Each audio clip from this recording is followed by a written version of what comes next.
Alam mo ba kung saan nagmula ang mga parol na sinasabit natin sa ating tahanan tuwing panahon ng Kapaskuhan? Oo nga no? Ang probinsya ng Pampanga bilang Christmas capital of the Philippines.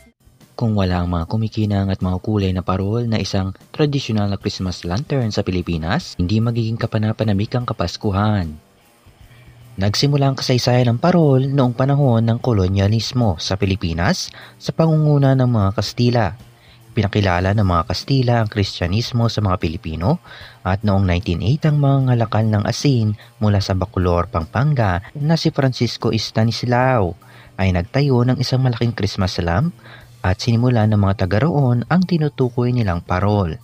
Ang pangalang parol ay hango sa salitang Kastila na farol na ang ibig sabihin ay lampara o lantern na inalintulad din nila sa kinang ng bituin na nagtulak sa tatlong hari sa sabsabay kung saan naroroon ang sanggol na si Jesus.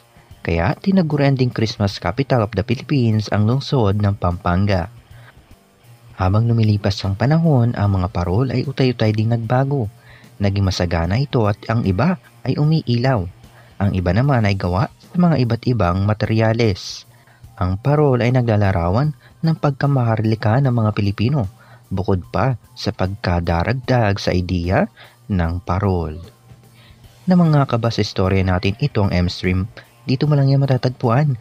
Subscribe ka na upang hindi mo malagpasan ang mga video na mapapasabi ka ng oo nga no.